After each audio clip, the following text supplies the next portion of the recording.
नमस्कार, बहुत स्वागत है आपका हमारे इस खास कार्यक्रम में। मैं हूं आपके साथ अमित शर्मा। छत्तीसगढ़ में विधानसभा चुनाव भले अभी 2.5 साल दूर हों, लेकिन सियासी दलों ने अभी से अपनी अपनी रणनीति पर काम करना शुरू कर दिया है। कांग्रेस संगठन मजबूत करने, आंदोलनों को धार देने और सरकार के खिलाफ माहौल बनाने में जुटी है। इसी बीच प्रदेश कांग्रेस अध्यक्ष दीपक बैज ने 2028 में सत्ता में वापसी का दावा किया है। वहीं बीजेपी मुस्कुराकर कह रही है कि सपने देखने में टैक्स नहीं लगता, यानी चुनाव अभी दूर हैं, लेकिन सियासी तीर अभी से चलने लगे हैं। देखिए ये रिपोर्ट।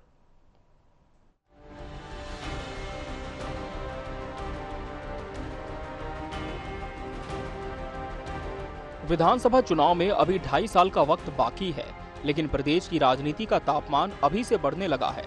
कांग्रेस संगठन, आंदोलन और आक्रामक राजनीति तीनों मोर्चों पर एक साथ सक्रिय नजर आ रही है। सदन से लेकर सड़क तक सरकार को घेरने की रणनीति लगातार दिखाई दे रही है। बिजली बिल, स्मार्ट मीटर, जल जंगल जमीन और किसानों से जुड़े मुद्दों को कांग्रेस सरकार के खिलाफ बड़ा हथियार बनाने में जुटी है। संगठन सृजन अभियान के बाद कार्यकर्ताओं को भी मैदान में उतार दिया गया है। इसी बीच प्रदेश कांग्रेस अध्यक्ष दीपक बैज ने 2028 के चुनाव को लेकर बड़ा दावा किया है। बैज ने दावा किया कि 2028 का चुनाव कांग्रेस के लिए बेहतर साबित होगा। कलेक्टिव लीडरशिप में पार्टी पूरी ताकत से चुनाव लड़ेगी और सत्ता में वापसी करेगी। लेकिन आने वाला 2028 का चुनाव छत्तीसगढ़ में बेहतर होगा और छत्तीसगढ़ में कांग्रेस कलेक्टिव लीडरशिप में चुनाव लड़ेगी और मजबूती के साथ छत्तीसगढ़ में फिर से कांग्रेस छत्तीसगढ़ 2028 में वापसी करेगी और सरकार हम बनाएंगे। विधानसभा चुनाव में 2.5 साल समय है, लेकिन कांग्रेस ने अभी से जीत की पटकथा लिखनी शुरू कर दी है। कांग्रेस हर मोर्चे पर सरकार को घेरने की तैयारी में है। कांग्रेस प्रदेश अध्यक्ष दीपक बैज के इस भरोसे ने बीजेपी को भी हमला करने का मौका दे दिया। बीजेपी इस बयान को मुंगेरी लाल के हसीन सपने बता रही है। मंत्री श्याम बिहारी जायसवाल ने कहा, कांग्रेस नेताओं के एक पॉकेट में पेट्रोल, दूसरे में माचिस है। पंजाब में कांग्रेस के नेताओं में घमासान हो रहा है। कभी कांग्रेस एक होकर काम नहीं कर सकती, वो केवल प्लान बनाती है, एक्शन नहीं कर सकती। देखिए, ये अपने मन को तसल्ली के लिए अपना मन को बहला सकते हैं, लेकिन मैं बता दूं कि कांग्रेस के नेताओं के एक पॉकेट में पेट्रोल है, दूसरे पॉकेट में माचिस है। ये दोनों हाथों से लेकर घूम रहे हैं। आप पंजाब देख लीजिए, मैं आज ही अभी न्यूज देख रहा था किसी चैनल में, वहां घमासान हो रहा है। ये इनके दोनों हाथ में चिंगारी रखा हुआ है, एक तरफ पेट्रोल है, और कभी ये लोग एक होकर नहीं कर सकते। देखिए, यही भारतीय जनता पार्टी की सरकार थी जब 15 साल इस प्रदेश में थे तो बड़ी बड़ी बात करते थे। यही Bharatiya Janata party feel good factor और इंडिया शाइनिंग का नाम देकर देश में सरकार बनाने की बात करते थे। उस समय भी यूपीए की सरकार बनी और कांग्रेस ने एकजुटता के साथ में काम किया। कांग्रेस के प्लान ने, कांग्रेस की योजना ने, कांग्रेस के मैनिफेस्टो ने आम जनता को राहत देने का काम किया। छत्तीसगढ़ राज्य की भी अगर आप बात करेंगे, जिस प्रकार से 15 साल राज्य करने के बाद भारतीय जनता पार्टी 14 सीट में सिमट कर रह गई, क्योंकि भारतीय जनता पार्टी जनता के सामने अब एक्सपोज हो चुकी है। फिलहाल चुनावी रण अभी दूर है, लेकिन सियासी बयानबाजी और दावों का दौर शुरू हो चुका है। कांग्रेस को अपनी रणनीति और संगठन पर भरोसा है, तो बीजेपी अपने प्रदर्शन के दम पर जनता के बीच जाने की बात कह रही है। अब आने वाले 2.5 साल में जनता का मूड, राजनीतिक समीकरण और जमीनी हकीकत ही तय करेगी कि 2028 में सत्ता की चाबी आखिर किसके हाथ में होगी। एशियन न्यूज के लिए शशिकांत साहू की रिपोर्ट। 2.5 साल सियासी बवाल और चुनाव दूर सियासी भरपूर, इसी विषय पर आज हम चर्चा की शुरुआत करने जा रहे हैं, जिसके लिए हमारे साथ खास मेहमानों का पैनल भी जुड़ चुका है। हमारे साथ बीजेपी प्रवक्ता निशिकांत पांडे जी जुड़े। निशिकांत जी, बहुत स्वागत है आपका इस चर्चा में। कांग्रेस प्रवक्ता अभिमन्यु मिश्रा जी प्रतिपक्ष का पक्ष रखेंगे। अभिमन्यु जी, आपका भी बहुत बहुत स्वागत। और वरिष्ठ पत्रकार अनिल चौबे जी भी इस पैनल का अहम हिस्सा है। सर, आपका भी बहुत बहुत स्वागत है। अभिमन्यु मिश्रा जी, जिस तरह से कांग्रेस ये दावा कर रही है कि 2.5 सालों में जितने भी जनहित के मुद्दे हैं उन्हें लेकर के आप सरकार को घेरेंगे और 2028 में सत्ता में वापसी करेंगे, लेकिन बीजेपी का दावा इससे कुछ और है। साफ तौर पर बीजेपी, विशेषकर उनके मंत्रियों का कहना है सरकार के, कि आपके भीतर तो खुद ही गुटबाजी है, एक जेब में माचिस है, दूसरे में पेट्रोल है, तो कैसे सत्ता में वापसी कांग्रेस करेगी 2028 में? जी अमित जी नमस्कार। जी नमस्कार। जुड़े अनिल जी को नमस्कार, निशिकांत जी को नमस्कार, आपको दर्शकों को नमस्कार करता हूं। और यही सबसे पहले तो कहूंगा कि माननीय दीपक बैठ जी ने जो बयान दिया है वो जी। कोई हवाई बयान नहीं है, और जो 2.5-3 साल तक जनता के बीच जा करके उनकी आवाज उठाई है और जो जी। उनके मुद्दों को लेकर संघर्ष किया है, उससे उत्पन्न हुआ विश्वास है। और जो दीपक बैठ जी कह रहे हैं, और जहां तक राजनीतिक पार्टियों का सवाल है, राजनीतिक पार्टियां जनता की सेवा करती है और चुनाव की भी सतत प्रक्रिया में और तैयारियों में लगी रहती हैं। जी। तो उसी का हिस्सा है कि मीटिंगें और ट्रेनिंग जो होती रहती है यहाँ पर, ये हमारी चल रही है और हम चुनाव की तैयारी कर रहे हैं। लेकिन यहाँ पर भारतीय जनता पार्टी केवल अपना सरकार का काम काज छोड़ करके, जनता के जवाब देने को छोड़ करके केवल कांग्रेस के ऊपर आरोप प्रत्यारोप लगाने तक सीमित हो गई है। अब देखेंगे आज की कितने बड़े बड़े मुद्दे प्रदेश भर में है। स्मार्ट मीटर का लगातार विरोध प्रदेश भर में चल रहा है, बेरोजगारी का मुद्दा बड़ा है, कानून व्यवस्था का मुद्दा बड़ा है, विकास कार्यों की रफ्तार धीमी है, इसका मुद्दा बड़ा है। तो कहीं ना कहीं अपनी जवाबदेही से भागने के लिए ये सारी चीजें भारतीय जनता पार्टी कर रही है। और उनको अगर अपने काम पर विश्वास है तो फिर कांग्रेस पार्टी से घबराने की उनको जरूरत क्या है। कहीं उनके मंत्री श्याम बिहारी जायसवाल जिस प्रकार का बयान दे रहे हैं, माचिस पेट्रोल लेकर घूम रहे वाला बयान, आप स्वयं देखिए आपकी सरकार में आपके वरिष्ठ नेताओं के क्या हाल है। बृजमोहन अग्रवाल जी को आईएएस उल्टा सीधा कह रहे हैं, विजय बघेल जी 2 आईएएस के खिलाफ और शिकायत कर चुके हैं। उसके अलावा कार्यकर्ताओं के लिए अभी तक आपने मंडल आयोग की सूची नहीं दी, सदस्य अभी तक मंडल आयोग के नहीं बना पाए हैं। तो ये सारे जो अपनी दिक्कतें हैं वो आप बताएं और उसका समाधान करें, और जनता को यह बताएं कि 2.5 साल में आपने क्या किया।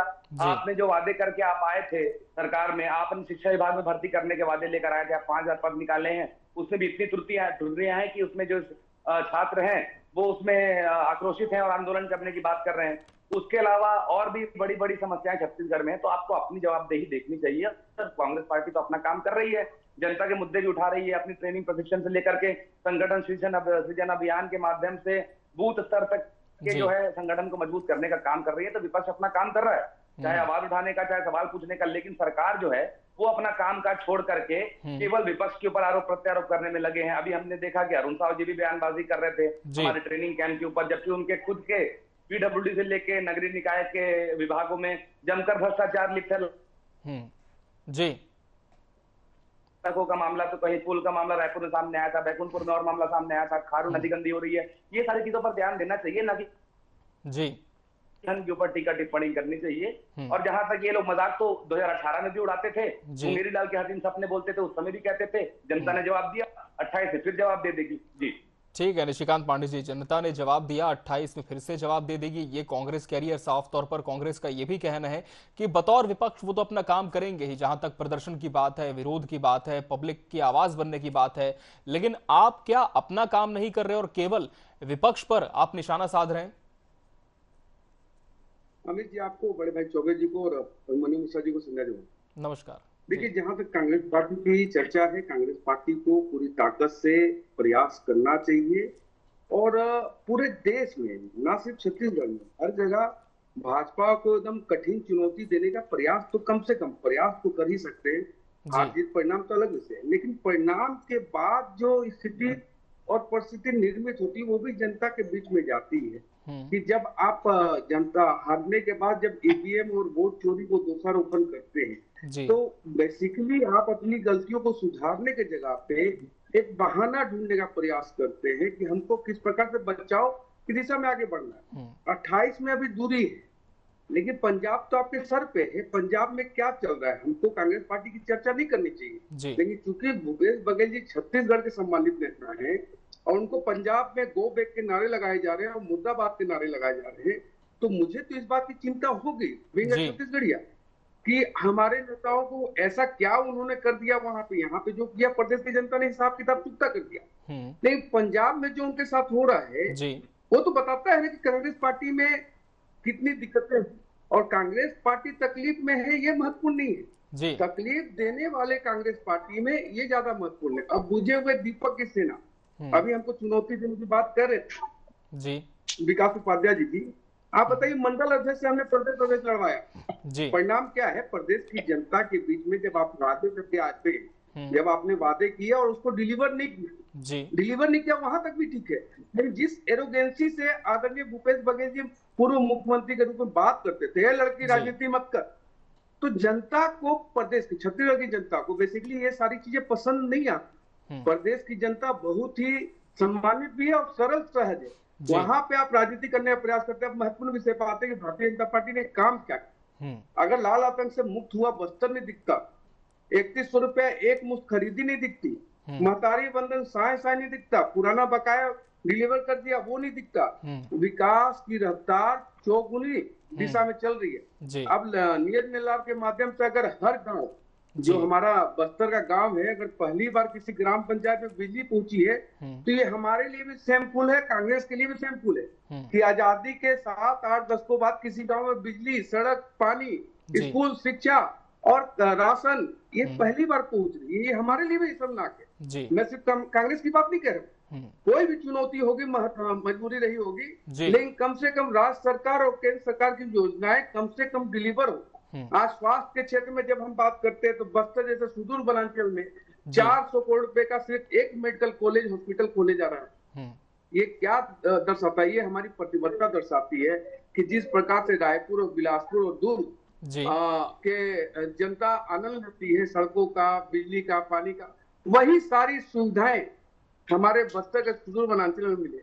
रही बात रोजगार की बात करें, अब मनी जो 0.1% तो आप 5 साल लगातार हमारे मुंह पे मारे, तो हमने कौन सा इंडस्ट्री बंद कर दिया, या आपने किसको पीएससी के माध्यम से डिप्टी कलेक्टर, एसपी और कलेक्टर बनाया था जिसको हमने हटा दिया, वो भी जरा मेरा मतलब ज्ञान वर्धन करेंगे, क्योंकि 0.1% का तो आंकड़ा आप ही का था, हमारा ठीक है, जवाब लूंगा इस पर मैं। विषय ये है कि सभी वर्गों के लिए काम करने की हमारी प्रतिबद्धता, उस समय हम आगे बढ़े। ठीक है, प्रतिबद्धता है जिसके आधार पर आगे बढ़ेंगे। लेकिन अनिल चौबे जी, बड़ा सवाल यह है कि अब तो 2.5 साल का समय सरकार का भी बीत गया, बतौर विपक्ष कांग्रेस का भी व्यतीत हो चुका है, लेकिन आने वाले जो 2.5 साल हैं वो इन दोनों राजनीतिक दलों के लिए कितने अहम हो सकते हैं, और 2028 को लेकर दोनों पार्टियों की क्या तैयारी आप देखते हैं सर? अमित जी, ऐसा है कि जी सर, दीपक भाई ने तो कह दिया कि 28 में हम बड़ी बहुमत से आ रहे हैं, वापसी कर रहे हैं जी। तो मेरा ये कहना है कि भाई सब अपना अपना एजेंडा लेके चलते हैं जी। दीपक भाई जी अभी वहां से दिल्ली से आए हैं, लवरेज है काफी, उन्होंने वहां पर जो भी है उनको अच्छी वो मिल गई है, तो वो थोड़ा सा बोल रहे हैं कि भाई हम चुनाव लड़ेंगे, एक साथ मिलकर लड़ेंगे और हो सकता है कि हम उसमें जीत भी जाए। अब रहा सवाल ये है कि देखिए, दीपक बैस के पास खोने के लिए कुछ नहीं, उनको जो भी है पाना है, तो पाने के लिए वो अपनी रणनीति तैयार कर रहे हैं। अब भाजपा के साथ यह है कि भाजपा के पास तो सब कुछ है, इनको ना खोने के लिए इनको रणनीति बनानी चाहिए जी। तो दोनों में बहुत अंतर है, एक को पाने के लिए रणनीति बनाना चाहिए, एक को खोने के लिए बनाना चाहिए, ना खोने के लिए बनाना चाहिए। तो भाजपा के पास अभी क्या है कि वो उनकी सरकार है जी। तो बीजेपी के लिए तो क्या है कि बहुत ज्यादा कठिन समय है, 2.5 साल हो गए हैं, 2.5 साल तो मतलब ज्यादा ही हो गए हैं, और 1 साल तो चुनाव में की सेटिंग में चला जाता है, 1-1.5 साल का समय बचा है। इसी में अगर इन्होंने, भाजपा ने अपना रोड मैप अपना सब तैयार करके जनता को डिलीवर नहीं किया तो बीजेपी का के लिए थोड़ा मुश्किल हो जाएगी। अब रहा सवाल कि इनकी योजनाएं बड़ी अच्छी थी, इन्होंने बस्तर पूरा मुक्त कर दिया है, ये अपने किसानों को पैसा दे रहे हैं, महिलाओं को पैसा दे रहे हैं, कहीं कोई दिक्कत नहीं जी। दिक्कत इस बात की है कि जो इनके अधिकारी हैं वो जनता के घोर विरोधी जी, और घोर विरोधी इसलिए है कि वो बगैर पैसे को कोई काम नहीं हो रहा, इसलिए जनता त्राहिमाम कर रही है। इस पे भाजपा को कंट्रोल करना चाहिए, अगर ये नहीं कंट्रोल हो पाया तो ये बहुत बड़ा दिक्कत का मुद्दा बनेगा इनको, क्योंकि इनकी योजनाएं सब अच्छी है, सब अच्छा काम कर रहे हैं, सब चीजें डिलीवर कर रहे हैं, लेकिन जो डिलीवर करने वाले लोग हैं, जो अधिकारी लोग हैं, वो जनता के घोर विरोधी है, वो जनता को जनता समझ ही नहीं रहे। नेता तो प्यार से लग रहे हैं, लेकिन काम तो अधिकारी करते हैं ना, वो इनको समझ ही नहीं रहे हैं, और वो इतना जबरदस्त भ्रष्टाचार फैला रहे हैं कि इनको आगे जाके इसका जवाब क्या, जनता बेचारी पिस जाती है, वो कुछ उस टाइम तो कुछ बोलती नहीं है, ठीक है अपना पैसा दे दा के काम निकालने की, उसका मन में खटक जाता है, फिर वो चुनाव के वक्त पे दिक्कत देती है। इससे भाजपा को बचना चाहिए और इस पे भाजपा को ठीक से काम करना चाहिए। बिल्कुल सर, और कांग्रेस की तैयारी आप क्या देखते हैं? क्या बतौर विपक्ष जो कांग्रेस की भूमिका अभी तक रही है 2.5 सालों में, उससे संतोष रखा जाए, या फिर और ज्यादा उम्मीदें रख सकते हैं बतौर विपक्ष की 2028 में वापसी हो कांग्रेस की? जी सर, आप ही से सवाल है। देखिए, कांग्रेस को तो अभी ऐसा है कि बहुत सारी चीजें उनको डेवलप करना है। कांग्रेस के साथ क्या है कि जो मुद्दे भाजपा देगी उन्हीं को वो कैच करेंगे और उन्हीं को जनता के सामने लेके जाएंगे। जैसे बिजली का मुद्दा है जी, वो मीटर लेके घूम रहे हैं, और भी जैसे चीजें, जल जीवन का मुद्दा है कि भाई हम पानी पहुंचना चाहिए, कानून जी, का जी, मुद्दा है, तो ये सब चीजें तो हैं। इस पे तो भाजपा कुछ काम कर नहीं पाएगी, तो ये मुद्दे तो वो लेके जाएंगे। जी, लेकिन जो सबसे बड़ा मुद्दा है कि अगर जनता ये समझ जाए कि भाई हमको सरकार में हमको बहुत कष्ट हुआ, जी, आपने सड़क बनाई, महिलाओं को पैसे दिए, जंगल ठीक करा रहे, ये सब ठीक है, लेकिन अगर हमको कष्ट हुआ है तो उसका फिर वो खामियाजा उनको उठाना पड़ सकता है, और इसी का फायदा भाजपा कांग्रेस को मिल सकता है। बिल्कुल। अभिमन्यु मिश्रा जी, बुनियादी जो मुद्दे हैं उसे लेकर तो लगातार आपके जो नेता हैं, आप हैं, सड़कों पर उतर रहे हैं, जनता की नब्ज टटोलने की कोशिश भी है। लेकिन एक बात जो निशिकांत पांडे जी ने कही वो ये है कि सरकार ने काम किया, 2.5 साल में योजनाओं का लाभ भी पहुंचाया, लेकिन कांग्रेस वो देख नहीं पा रही है और बिना मुद्दों की राजनीति कर रही है। जी देखिए, आपने बिल्कुल सही कहा कि हमारी पार्टी का जो काम चल रहा है और जो आवाज हम उठा रहे हैं उसी से कहीं ना कहीं बौखलाहट में ये भारतीय जनता पार्टी सरकार की बात कर रही है, केवल व्यक्तिगत आरोप तक सीमित हो गए हैं। भूपेश बघेल जी के ऊपर आरोप लगाना, कांग्रेस पार्टी के क्रियाकलापों के ऊपर आरोप लगाना। आपने जो बताया, मैं निशिकांत जी के जो बातें जो उन्होंने अपनी उपलब्धियां बताई सरकार की, उसके बारे में मैं बताना चाहता हूँ। आपने जो शिक्षा विभाग की भर्ती थी वो तो अभी तक नहीं की है, खैर। उसके अलावा आपने बताया कि नक्सलवाद मुक्त कर दिया, तो नक्सलवाद मुक्त होने के बाद भी नक्सल घटनाएं हुई हैं, ये पहली। उसके अलावा आप कहते हैं कि हमने 3100 रुपए धान का दे रहे हैं, तो 3100 रुपए धान का आपने कब देना चालू किया? जब हमने 5 साल तक के 2500 तक से शुरू करके 2800 तक लाया। ये तो 15 साल तक रमन सिंह जी की सरकार ने किसानों को कितना तरसाया बोनस के लिए, ये हम सबने देखा। उसके अलावा आप स्कूलों की बात करें तो स्कूल आपने बंद किए, बस्तर में हम लोगों ने खोलने का काम किया, आत्मानंद स्कूल हमने लाए। उसके बाद आपने कहा कि महतारी वंदन योजना के 1000 रुपए दे रहे हैं, तो स्मार्ट मीटर के माध्यम से हम हजारों रुपए वापस भी तो ले रहे हैं। आज स्मार्ट मीटर के नाम पर प्रदेश भर में आक्रोश है, लोग अपने स्मार्ट मीटर घरों से निकाल कर फेंक रहे हैं, लेकिन सरकार को इतना समय नहीं है कि जनता से कम बातचीत करे या उनके आक्रोश को कम करने की कोशिश करे या स्मार्ट मीटर योजना को वापस ले ले, अगर जनता को समझ में नहीं आ रहा तो। उसके अलावा आप चाहे बेरोजगारी, आज देखिए किसानों को कितनी समस्याएं हो रही है, डीएपी नहीं मिल रहा है, यूरिया नहीं मिल रहा है, ये सारी चीजें सामने है। तो इसके बाद ये सब में ध्यान ना देकर केवल कांग्रेस के ऊपर आरोप लगाना, उसके बाद जो बोल रहे थे डीएसपी कलेक्टर बनाने वाली बातें, डिप्टी कलेक्टर वाली जो आरोप हमारे ऊपर ये लगाया करते थे। अभी की ताजा खबर आपको बता रहा हूं मैं, लिस्ट आई है चयनित प्रत्याशियों की, उसमें से एक का नाम है NEWS न्यूज, एक का नाम है स्पेस रानी SPACERANI, एक में नाम है तूफेल TUFAIL। तो ये क्या मजाक चल रहा है भारतीय जनता पार्टी के कार्यकाल में, CGPSC में, तो ये आपको सामने प्रत्यक्ष दिखाई दे रहा है। तो इस तरीके की चीजें, इस तरीके का भ्रष्टाचार में लिप्त जब रहेगी सरकारें, तो उसके बाद उनके पास दूसरी पार्टी के ऊपर आरोप प्रत्यारोप लगाने के अलावा कोई और काम तो रहेगा नहीं, व्यक्तिगत आरोप लगाने के अलावा कोई काम तो रहेगा नहीं। आप आरोप मत लगाइए, हमारी पार्टी तो अपना काम कर रही है। जवाब ले लेते हैं निशिकांत पांडे जी, जवाब दीजिए, क्या केवल व्यक्तिगत आरोपों तक सीमित रह गई आपकी पार्टी, काम नहीं हो रहा है? निशिकांत पांडे जी। CGPSC ने अभी लेटर जारी किया है कि जो नाम हमने दिए हैं वो नाम वास्तविक में छात्रों के लिए। अब छात्र के अगर ऐसे नाम है तो वैसे ही लिखे जाएंगे, कैसे लिखे जाएंगे? राहुल विंची को राहुल गांधी तो लिख नहीं पाएंगे हम, जैसा था वैसा बता दिया। दूसरा, हमारे भाई ने कहा कि नक्सली घटना हो रही है जी, मुझे भी ध्यान नहीं है, अमित जी आपको भी ध्यान में होगा तो जरूर बताइए इस बात को। हाँ, एक घटना ये हुई थी कि चूंकि बस्तर पूरा बारूद के ढेर पे है, उसको फाइंड आउट करते समय बम ब्लास्ट हो गया और लोग बरामदगी भी हो रही है, आईडी की रिफ्यूज किया जा रहा है। हाँ, इस तरह की कुछ घटनाएं हुई हैं जी। बरामदगी हो रही है, डिटेक्ट और डिस्ट्रॉय करने की प्रक्रिया पूरे बस्तर में चल रही है। सभी जानते हैं कि बस्तर बारूद के ढेर पे है, तो फॉरेन टेक्नोलॉजी के साथ भी और इंडियन टेक्नोलॉजी के साथ भी उसको फाइंड आउट किया जा रहा है। लेकिन जिस प्रकार से हमारे मित्र कह रहे थे, देख कांग्रेस पार्टी की चिंता हम बिल्कुल नहीं करते। हमारी चिंता है 3 करोड़ प्रदेशवासी, तो उसमें कांग्रेसी स्वयं हुआ आते हैं। अब जब स्मार्ट मीटर की बात हम करते हैं तो अमित जी देखिए कितना मतलब डुअल स्टैंडर्ड है ये जी, कि सैद्धांतिक सहमति 2021 में भूपेश बघेल जी ने दी, टेंडर अवार्ड भूपेश बघेल जी ने किया, वर्क ऑर्डर किया भूपेश बघेल जी ने, अब स्मार्ट मीटर लग रहा है। अब ये देखिए लेकिन वैकल्पिक अनिवार्य वैकल्पिक था, आप लोगों ने लगाया वैकल्पिक, हमारे में वैकल्पिक था जी। मुझे लगता है कि आप समझदार हैं। ठीक है निशिकांत पांडे जी, जवाब दीजिए। ठीक है निशिकांत पांडे जी, कांग्रेस ये कह रही है कि आपने अनिवार्य कर दिया, जबरदस्ती लगाया जा रहा है। ठीक है, जवाब ले लेते हैं निशिकांत पांडे जी। नहीं अमित जी मैं पुनः स्पष्टता से कह रहा हूँ, बिल्कुल अनिवार्य नहीं। बिल्कुल, इसी डिबेट पर आपने एक बार और ये बात कही है लेकिन एक बार और स्पष्ट कर दीजिए, क्या ये सुझाव है? जी, मेरे घर में लगा है, निशिकांत जी नहीं लगा, फिर अधिकारी जाके जबरदस्ती क्यों कर रहे हैं? जी, मुझे बताएं, लोग क्यों अपने घर में देख रहे हैं? मनी जी, ठीक है, ठीक है, ठीक है निशिकांत पांडे जी, उसी पर जवाब ले रहे हैं। अभिमन्यु मिश्रा जी उसी पर जवाब ले रहे हैं जो आरोप लग रहे हैं। जी, स्मार्ट मीटर की पूरी प्रक्रिया कांग्रेस सरकार में आदरणीय भूपेश बघेल जी के नेतृत्व में, अब अचानक स्मार्ट मीटर का ठिकरा जो फोड़ने का प्रयास कर रही है कांग्रेस पार्टी हमारे सर पे, तो क्या प्रदेश की जनता को इतनी भी समझ नहीं है कि किस कालखंड में क्या योजनाएं शुरू हुई?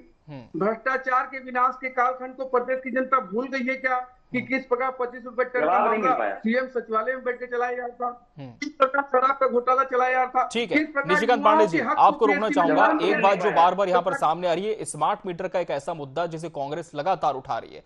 अब बात यह है, जैसे आपने स्पष्ट किया, आपकी पार्टी ने भी कई बार स्पष्ट किया कि अनिवार्यता नहीं है, लेकिन जो कर्मचारी लोगों के घरों पर जा रहे हैं वो ये उन्हें कन्विंस कर रहे हैं कि अनिवार्य है, आपको लगाना ही पड़ेगा, इसके अलावा कोई विकल्प नहीं है। तो क्या ऐसी शिकायतें आप तक भी पहुंची हैं? क्या ऐसा हो रहा है? जी, देखिए मैं उदाहरण हमने लेकिन फिर भी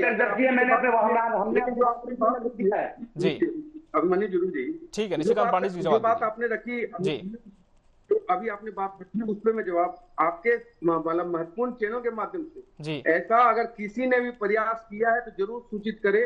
ऐसा अनिवार्य कहीं पे भी नहीं है, आपकी सुविधा के लिए लगाया जा रहा है, आपको पसंद नहीं है आप बिल्कुल मत लगाएं उसको, लेकिन लगाने का काम, टेंडर देने का काम, सैद्धांतिक सहमति का काम पूरा भूपेश बघेल जी के कालखंड का है। इस प्रकार से गुमराह करके भ्रम फैला के आप प्रदेश की जनता का ये तो अपने जिम्मेदारी से भागने वाला काम है। ठीक है, अनिल चौबे जी को करता हूं, अंतिम चरण पे पहुंच चुके कार्यक्रम के। अनिल चौबे जी, सरकार तो कई विषयों को लेकर बहुत आश्वस्त है कि 2028 में फिर से वापसी होगी, लेकिन कांग्रेस कह रही है कि स्मार्ट मीटर और प्रदेश में कुछ जो अफसरशाही हावी है, इसके चलते सरकार की वापसी कठिन है, कांग्रेस वापस सत्ता में आएगी।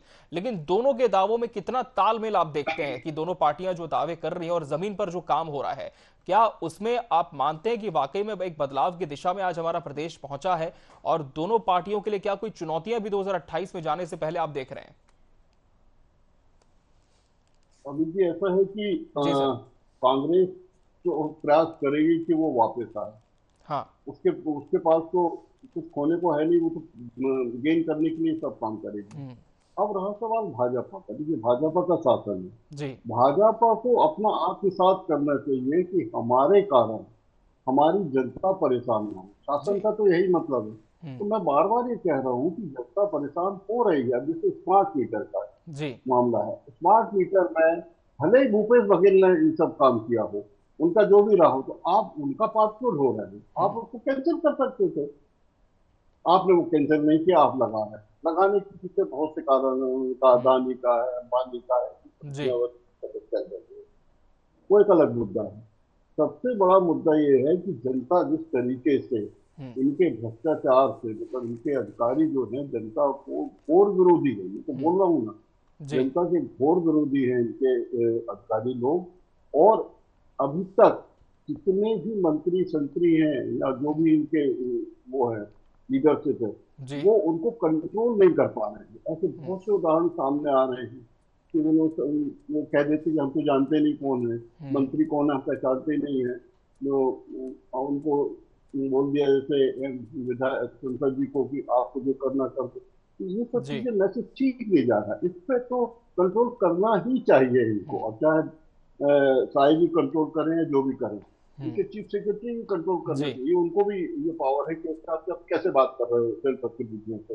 और इतनी सारी चिट्ठियां चल रही, सोशल मीडिया पे बहुत सारी चीजें चल रही, तो ये सब डैमेज कंट्रोल करने के लिए अब भाजपा को कमर कस लेना चाहिए। इनके साथ प्रॉब्लम ये हो रहा है कि इन्होंने जो अभी तक रेवन्यू बांटी है वो सिर्फ 10-15% नेताओं को बांटी है, तो इनके कार्यकर्ताओं, 90% तो अभी भी बेरोजगार हैं, तो वो तो भटक ही रहे हैं, उनको वो तो लग रहा ही नहीं राजनीति की शासन है, उनकी सरकार है। तो उन्होंने भाई जीताया तो सभी ने मिलकर ना 100% लोगों ने, लेकिन मलाई 10-15% लोग था, तो ये भी एक मामला रहेगा। तो कुल मिला के कांग्रेस के लिए अभी बहुत सी चीजें हो सकती है। और अगर इन्होंने भाजपा के पास अभी 2.5 साल है, 10 साल या अधिकारियों पे और अपने कार्यकर्ताओं पे अपने पकड़ नहीं बनाए, तो निश्चित ही की जो भविष्यवाणी है हो सकता है कि सही होगी। बिल्कुल, तो दोनों ही पार्टियों की अपनी अपनी तैयारियां हैं फिलहाल। होना कि अभी 2.5 साल का समय और 2.5 साल में क्या कुछ परिवर्तन प्रदेश में होता है, किन मुद्दों को लेकर सरकार जनता को अपने पक्ष में करने का प्रयास करती है और किन बातों को लेकर विपक्ष जनता की नब्ज टटोलता है। बहरहाल समय हमारे पास इतना ही था। आप सभी मेहमानों का बहुत बहुत शुक्रिया हमसे इस चर्चा में जुड़ने के लिए। इसी के साथ मुझे और पूरी टीम को दीजिए इजाजत। नमस्कार।